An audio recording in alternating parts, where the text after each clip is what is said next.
할렐루야. 우리 선하신 주님의 자비와 은혜와 평강이 이 자리에 함께한, 이 시간 가운데 함께한 온 교우들 가운데 임하기를 간절히 원합니다. 여러분, 성령의 절기 속에 성령 충만한 한 주를 보내셨습니까? 우리 김영길 집사님만 성령 충만한 한 주를 보내셨습니다. 네, 모두 다 성령 충만한 한 주를 살아가셨는 줄 믿습니다. 저는 지난 화요일 목사 안수식 참석차 로마에 다녀왔습니다. 또 은혜 가운데 잘 다녀올 수 있도록 기도해 주신 교우분들께 감사드립니다. 코로나로 인해서 2년이나 미뤄진 목사 안수식은요, 저에게 더욱 의미가 있는 시간이었습니다. 이번에 제가 목사 안수식에 참여해서 안수를 받으면서 울었을까요? 울지 않았을까요? 네. 어떻게 저를 보시고 건조한 사람으로 보시고. 네. 사실 저는 2년이 넘는 안수식을 준비하고 참석하면서 솔직하게 큰 기대를 하지 않았습니다. 감리교 행정상 저는 이미 목사직을 받았고 목사의 직무를 감당하고 있었기 때문에 안수식은 단순히 감독님을 비롯한 목사님들이 머리에 손을 얹고 기도하는 정도로만 여겼던 것이 저의 솔직한 심정입니다. 그리고 입장을 할 때까지만 해도 이제 드디어 이렇게 하는구나 라는 그런 생각 속에 입장을 했습니다. 그런데 자리에 앉아서 찬양을 부르는데 저의 마음 깊숙한 곳에서 갑자기 감동이 막 몰려오기 시작한 거예요. 평소에도 너무나도 익숙한 찬양이었습니다. 찬송가 15장 하나님의 크신 사랑이라고 하는 찬양을 부르는데 갑작스럽게 어떤 장면이 제 눈앞에 탁 펼쳐지고 파노라마처럼 지나가는 것처럼 느꼈습니다. 이 하나님의 크신 사랑이라고 하는 이 찬양을요, 저는 신학교 1학년 때부터 이제 채플 시간마다 부르던 찬양이었습니다. 아무것도 모르고 하나님을 향한 열정이 가득했던 그 풋내기의 시절들이 갑자기 떠올랐어요. 또한 사역의 길을 계속 걸어가야 하는가라고 고민하던 그 신학생의 시절, 또 전도사의 시절들도 떠올랐습니다. 1절 하반절에 이렇게 되어 있어요. 우리 주는 자비하사 사랑 무한하시니 두려워서 떠는 자를 구원하여 주소서. 이렇게 하반절을 부르는데 갑자기 눈물이 나기 시작하는 거예요. 그 순간 제 마음 가운데 이런 마음이 들었습니다. 이러다가 안수식 내내 엉엉 오열하며 울겠다. 그래서 더 이상 찬양을 안 불렀습니다. 네, 그냥 꾹 참고 입을 꾹 다물고 4절까지 가만히 있었어요. 근데 그 모습을 저만 아무 얘기도 들키고 싶지 않았는데 제 옆에 있던 아내도 몰랐고요. 그런데 제 뒤에 있던 목사님께서 그 모습을 보시고 휴지를 한 장 탁 건네주시더라고요. 하나님을 위해서 삶을 살겠다라고 결단했던 그 처음의 때가 떠올라서 참 기대하지 않았던 목사 안수식이 더욱더 감사하고 감격적으로 느껴졌습니다. 이처럼 우리는 인생에 있어 누구나 처음과 시작이라고 하는 것을 경험하며 살아갑니다. 시작이 반이다 또는 첫 단추라고 하는 표현이 있듯이 무슨 일을 하든지 우리에게 처음과 시작은 너무나도 중요합니다. 물론 시작과 처음이 좋다라고 해서 항상 끝이 좋은 것만은 아니죠. 아름답게 피었다가 서글프게 지는 꽃과 같은 인생이 우리에게도 분명히 있습니다. 그 시간이 지남에 따라 우리는 그 처음에 순수했던 마음을 잃어버리곤 합니다. 아마 그 처음에 순수했던 마음을 잃어버리는 대표적인 모습이 무엇일까요? 아마 남녀 관계이지 않을까라는 그런 생각을 해봅니다. 우리 교회 교우분들과는 전혀 상관없는 이야기예요. 네, 오해하지 마시고요. 요즘 들어 TV 프로그램을 보면은 이혼과 관련된 그런 주제로 이야기를 많이 다루고 있는 것을 볼 수 있었습니다. 분명히 뜨거웠던 사랑의 감정이 있었던 때가 있었는데 그러면서 그때가 참 좋았다라고 표현하지만 현재는 사랑의 감정이 식어버려서 서로를 향한 분노만 가득했던 그런 관계를 보곤 합니다. 여러분 오해하지 마시기 바랍니다. 우리의 이야기가 아니라 TV 속의 이야기예요. 네. 이는 관계뿐만 아니라 자신의 인생에서도 마찬가지입니다. 순수하고 열정 많았던 그때를 회상하며 많은 사람들이 초심으로 돌아가자라고 다짐합니다. 그리고 이러한 모습은 우리의 삶뿐만 아니라 우리의 신앙생활에서도 동일하게 적용됩니다. 우리에게는 하나님과의 그 뜨거웠던 첫 만남의 감격의 시간이 있습니다. 여러분 모두 있으시죠? 네. 뜨거웠던 그 시간이 분명히 있으시죠? 네. 그런데 문제는 그 첫 감격을 현재에는 동일하게 유지하지 못하고 있다는 것이죠. 그러면서도 이러한 고백만 합니다. 내가 왕년에는 말이야 금식 기도도 했고, 내가 왕년에는 말이야 전도도 열심히 했고, 내가 봉사도 열심히 했어. 뭐 이런 거 있잖아요. 내가 다 했어. 이런 거. 안타깝지만 그때의 열정적인 그 신앙이 지나간 세월과 함께 지금은 차갑게 식어버린 것이죠. 사랑하는 교회 여러분, 혹여나 시간이 지남에 따라 하나님과의 첫 감격이 식었다라고 해서 좌절하거나 자책하지 마시기 바랍니다. 왜냐하면 한때의 그 열정적인 신앙이 세월과 함께 식어져가는 일은 우리만의 고민, 우리만의 문제가 아니라 성경에서 많이 나오는 주제이기 때문에 그렇죠. 즉 우리만의 문제, 우리만의 고민은 아니라는 거예요. 요한계시록 2장 4절에 보면요, 이러한 말씀이 있습니다. 우리 앞에 화면 보고 함께 읽어보겠습니다. 함께 읽습니다. 시작. 그러나 너를 책망할 것이 있나니 너희의 처음 사랑을 버렸느니라. 아멘. 사도 요한은요, 에베소 교회를 향해서 그들의 잃어버린 첫사랑을 질책했습니다.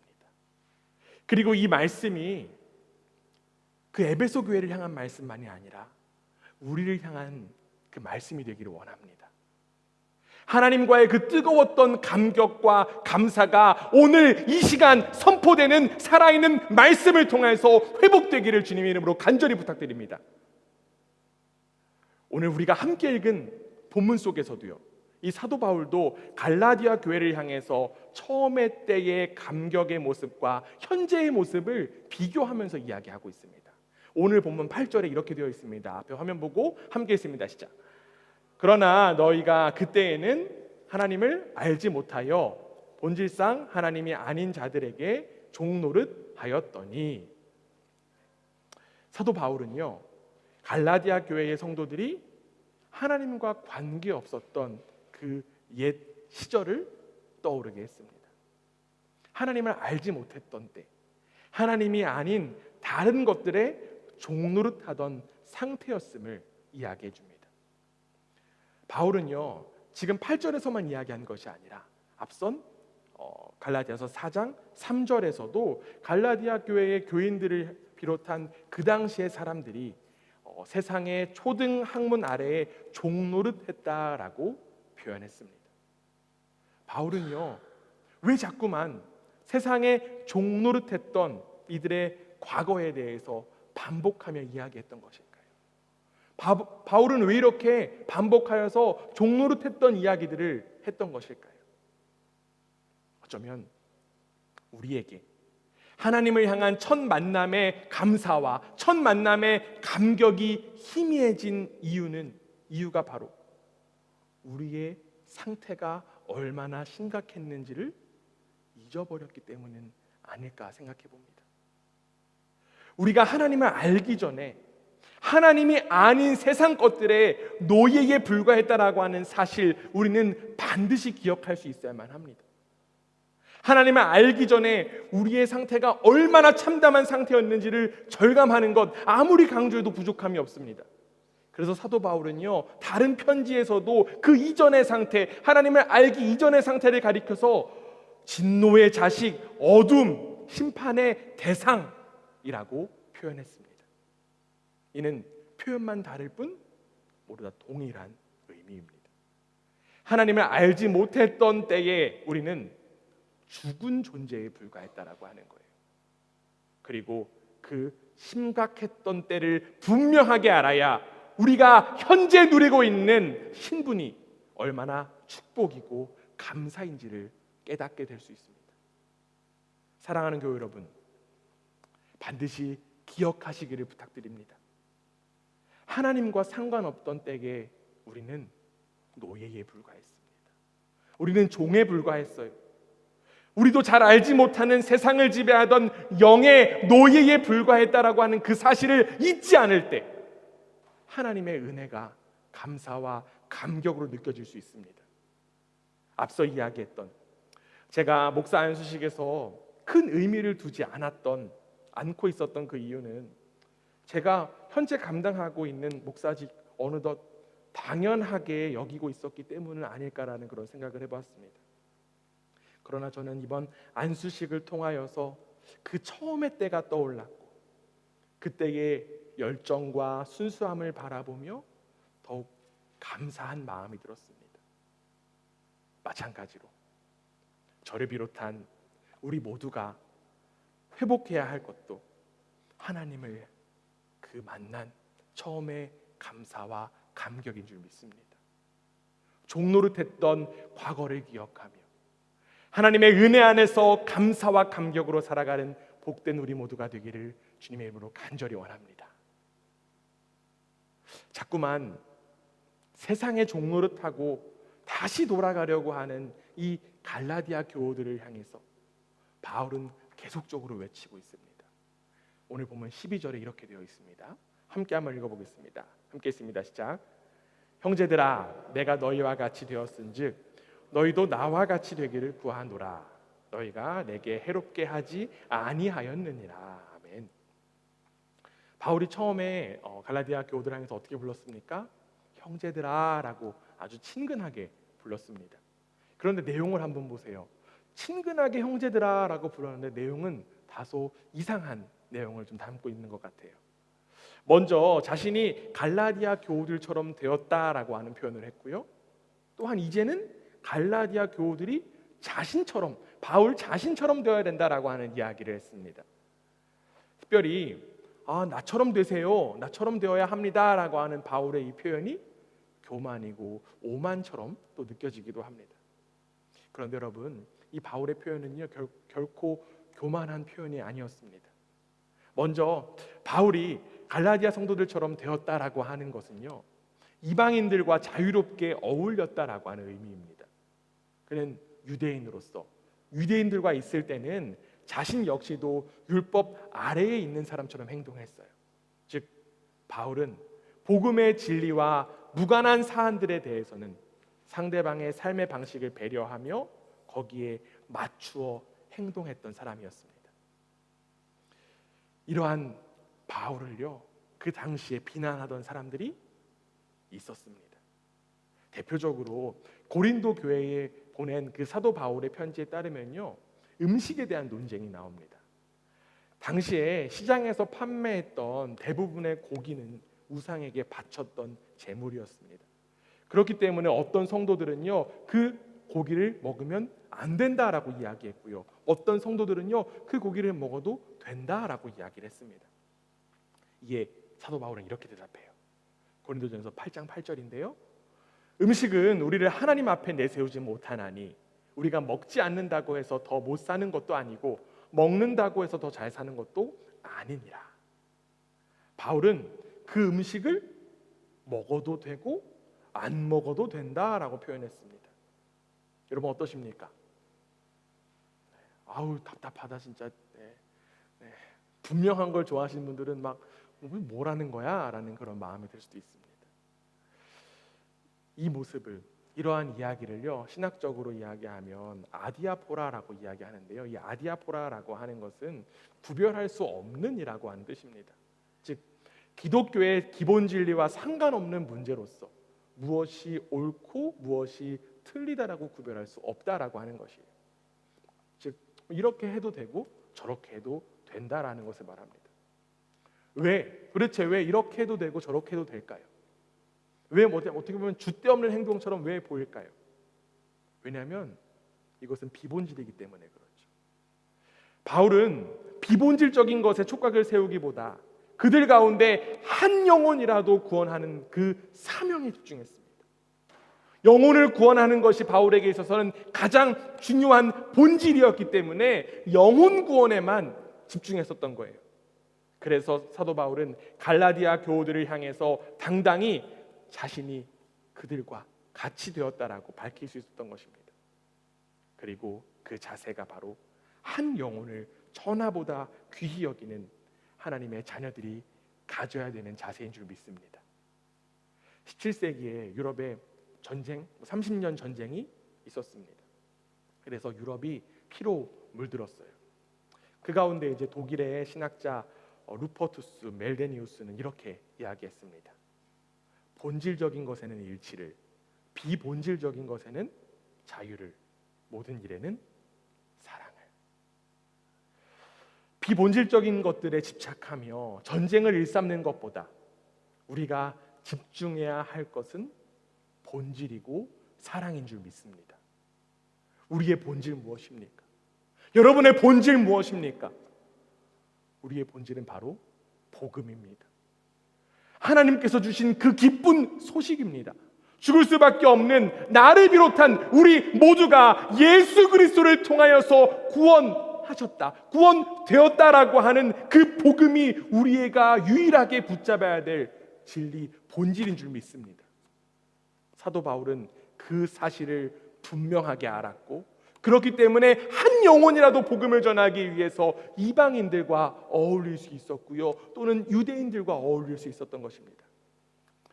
어떤 교회가 분열이 일어났다고 합니다. 싸움이 일어나서 분열이 일어났대요. 그런데 그 분열이 일어난 교회의 문제의 발단을 들여다보니까 아주 사소한 것 때문에 분열이 일어났다고 합니다. 어떠한 문제였냐면요, 교회의 예배당에 카펫을 파란색으로 깔까 빨간색으로 깔까 때문에 사람들이 논쟁하다가 교회가 분열되었다라고 합니다. 카펫 색깔로 인하여서 너 죽고 나 죽자라고 달려들다가 모두 다 죽어버린 꼴이죠. 이는 비본질적인 것에 목숨 거는 어리석은 모습일 뿐입니다.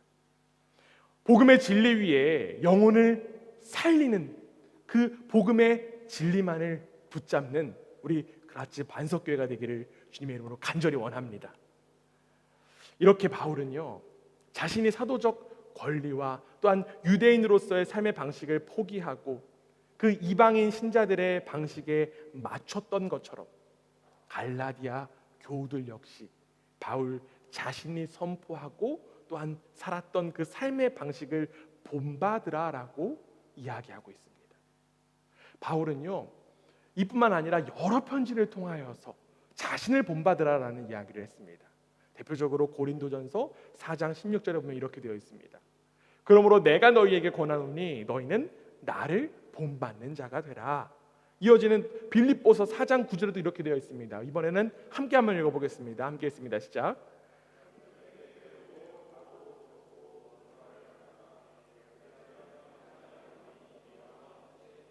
아멘. 이를 두고 신학자들은 이렇게 이야기해요. 사도 바울의 설교는 나를 본받으세요다라고 요약할 수 있다라고 이야기합니다. 사도 바울은요, 나를 본받으세요라는 설교를 했다라고 하는 거예요.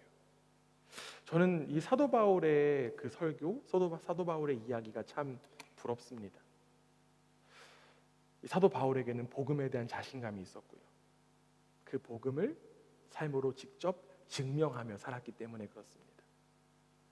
이러한 문장이 있어요. 말은 누구나 할 수 있지만 행동은 누구나 할 수 없다. 세상에 말 잘하는 사람 진짜 많습니다. 그런데 행동이 올바른 사람은 그만큼 많지는 않은 것 같아요. 그래서 요즘 시대를 가리켜 이렇게 이야기하잖아요. 선생은 있지만 스승은 없다라는 이야기합니다. 그리고 이러한 모습은 세상만의 이야기가 아니라 교회 안에서도 가득한 것만 같습니다. 그리고 저의 내면을 돌아보면 어느덧 멋지고 화려한 말만을 늘어놓으려고 하는 모습 발견하곤 합니다. 하나님의 말씀을 전하고 삶으로서 증명하며 살아가야만 함에도 불구하고 어느새 말씀과 삶의 괴리가 자연스러워진 그러한 모습이 제 속 가운데에서도, 저의 삶 가운데에도 있었던 것입니다. 좀 더 어려운 말, 한번 해볼게요. 네, 아리스토텔레스 아시죠? 네, 이 정도는 어려운 말 아닐 거라고 생각해요.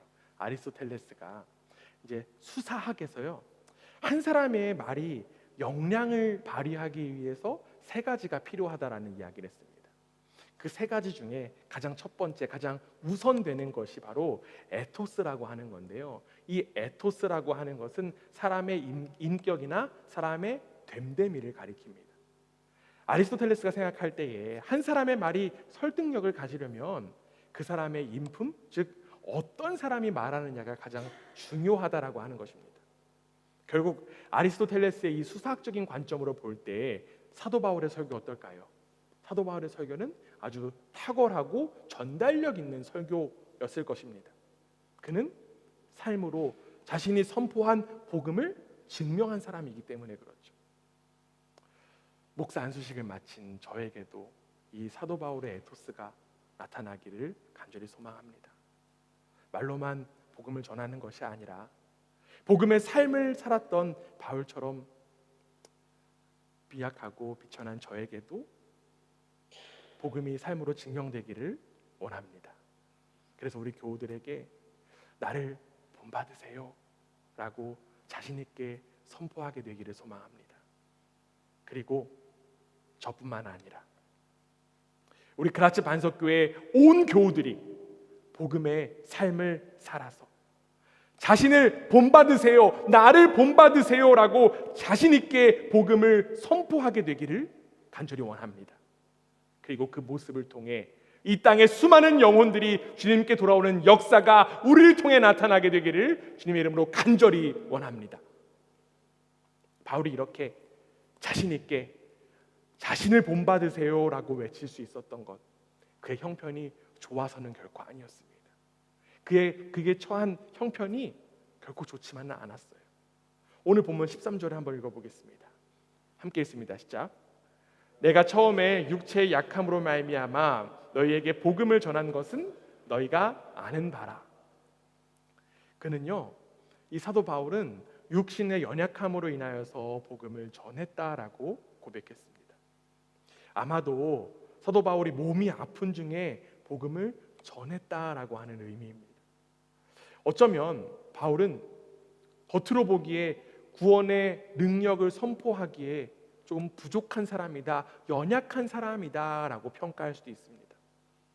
그러나 이러한 육체의 연약함이 있을지라도 갈라디아 교회의 교우들은요, 바울을 무시하거나 바울을 거절하지 않았습니다. 오히려 그들은 바울을 천사처럼 대하고 더 나아가 그리스도와 같이 바울을 대했습니다. 그래서 14절에 보면요, 할 수만 있다면 눈이라도 빼어줄 만큼 교우들이 바울을 사랑했다라고 표현하고 있습니다. 우리말로 표현 바꾸면 정말 간이라도 빼어줄 만큼 바울을 사랑한 것이죠. 이 바울을 사랑한 갈라디아 교회의 모습들 참 아름답게 느껴지기도 합니다. 그런데 여러분, 이들 가운데 이러한 아름다움만 있는 것은 결코 아니었습니다. 바울이 갈라디아 교회의 교우들을 사랑했고 갈라디아의 교우들도 바울을 사랑했지만 그들을 갈라놓으려고 하는 방해는 계속적으로 되었습니다. 우리가 지금 갈라디아서를 1장 1절부터 쭉 살펴보고 있는데요, 갈라디아서를 함께 살펴보면서 계속적으로 나오는 사람들이 있습니다. 바로 거짓 교사들이 나와요. 이 거짓 교사들은요, 바울과 교우들을 갈라놓으려고 했고요, 또한 이 거짓 교사들은 교우들과 교우들을 갈라놓으려고 했습니다. 오늘 본문 17절에 이렇게 되어 있습니다. 함께 읽습니다. 그들이 너희에게 대하여 열심을 내는 것은 좋은 뜻이 아니요 오직 너희를 이간시켜 너희로 그들에게 대하여 열심을 내게 하려 함이라. 하나님은요, 하나 되게 하세요. 그런데 사탄 마귀는 우리를 갈라지게 합니다. 즉 거짓 교사들을 통해 갈라지는 일들이 교회 안에 벌어지게 되었고 거짓 교사들은 그 일에 열심을 냈습니다. 여러분, 원래 악인들이 더욱더 부지런한 법이에요. 그 일을 벌이기 위해서 수많은 공작들을 벌려야 되기 때문에 악인들이 더욱더 분주하고 열심히 삽니다. 이 거짓 교사들 열심이 있었습니다. 열정이 있었습니다. 그러나 그들의 열성은 하나님에 대한 참된 지식이 없는 빗나간 열정이었습니다. 그리고 그들의 열심으로 인하여 바울의 그 복음에 대한 헌신과 수고가 모두 헛수고로 돌아갈 위기의 상황이 갈라디아 교회 가운데 벌어진 거예요. 이러한 안타까운 그 위기의 상황 속에서 이 사도 바울은요, 절절한 심정을 담아서 이렇게 이야기합니다. 오늘 우리가 함께 읽은 19절 말씀인데요, 정말 그 사도 바울의 절절한 심정, 안타까운 심정을 가지고 함께 한번 읽어보겠습니다. 19절입니다. 시작. 나의 자녀들아, 너희 속에 그리스도의 형상을 이루기까지 다시 너희를 위하여 해산하는 수고를 하노니. 여러분, 절절한 심정으로 읽으셨나요? 네. 갈라디아 교회를 처음 개척할 때처럼 바울은 다시금 해산의 고통을 겪어야 함에 대한 고백을 했습니다. 인간이 경험하는 가장 큰 고통이 바로 해산의 고통이라고 합니다. 네. 해산의 고통을 앞두신 분 앞에서 이런 이야기 하기가 참 죄송스럽긴 한데, 네. 해산의 고통을 이미 느끼신 분도 계시고 앞으로도 느끼실 분도 계시고 또한 간접적으로 느끼실 분도 계실 것입니다. 그런데 여러분, 고통이 아무리 크더라도 그 고통을 감내하는 그 어머니들의 마음은 무엇일까요? 생명이 너무 귀하기 때문에, 그것이 축복임을 알기 때문에 그 고통이 심하더라도 참고 견딥니다. 비록 자신은 가장 큰 고통을 감당하지만 고통 뒤에 더욱더 큰 축복이 있기 때문에 참고 견딜 수 있는 거예요. 여러분, 결국 고난 뒤에 영광이 반드시 있습니다. 그런데 우리 여러분, 바울의 표현을 다시 한 번 더 보기 원합니다. 이 산고를 통해서 태어나야 하는 아기가 누구라고 지금 이야기를 하고 있을까요? 신기하게도요, 그 아기는 다름 아닌 그리스도입니다. 마치 아기가 사람의 모양이 되어 세상 속으로 나오듯 그리스도께서 형체를 갖추어서 갈라디아 공동체 속에 그 모습을 드러내야 한다라고 하는 것이죠. 바로 갈라디아 교우들 속에 그리스도의 형상이 나타나도록 사도 바울은 다시금 해산의 고통을 감내하겠다라고 결단한 것입니다. 결국 다시 처음으로 돌아가 자신은 죽고 오직 그리스도를 통하여만 살겠다라고 하는 고백, 이 고백을 다시금 사도 바울이 하는 거예요. 이 갈라디아 교회의 사람들이 내 자신은 죽고 이제는 그리스도만을 살겠다라고 하는 그 처음의 사랑의 회복을 위해서 자신이 그것들을 감당하겠다라고 사도 바울이 지금 이야기를 하는 것입니다. 즉 사도 바울은 사라진 그 복음의 능력을 회복하는 길이 바로 그리스도와의 연합밖에 없음을 간절하게, 절절하게 표현한 것이죠. 바울의 간곡하고 이 처절한 울림이 갈라디아 교우들이 하나님을 향한 관계에 회복되는 계기가 되었을 줄 믿습니다. 더불어 이 바울의 산고의 울림이 우리의 신앙을 회복하는 계기가 되기를 간절히 원합니다. 사랑하는 교회 여러분, 하나님과의 관계 회복하고 싶으십니까? 하나님과의 그 첫 만남의 감격과 감사 다시금 경험하고 싶으십니까? 그러기 위해서 우리는 다시 처음으로 돌아가야만 합니다. 우리의 처음 무엇입니까? 우리의 처음, 그 처음의 자리, 우리를 죽기까지 사랑하신 그 십자가의 자리, 우리의 죽음의 자리, 부활의 자리, 생명의 자리로 우리는 반드시 돌아가야만 합니다. 우리 가운데 그리스도의 형상이 나타나기 위해서 결국 나는 죽고 그리스도로 사는 것밖에 없습니다. 새로운 피조물로서 처음 시작인 십자가에서 나는 그리스도와 함께 죽임당했고 그리스도와 함께 다시 살아난 것, 이것이 바로 우리의 믿음으로 고백되기를 간절히 원합니다. 더 나아가 앞으로 저의 사역, 목회뿐만 아니라 우리 그라츠 반석교회의 방향이 비록 해산의 고통을 감당할지라도 하나님과의 관계 회복을 가장 우선으로 삼는 모습이 되기를 간절히 원합니다. 우리 모두의 모습을 통해, 우리 모두가 그 해산의 고통을 감당하는 그 모습을 통해 그리스도의 형상이 우리에게 나타나 이 세상도 하나님의 다스림 속에서 회복되는 그 소망이 일어나기를 주님의 이름으로 간절히 원합니다.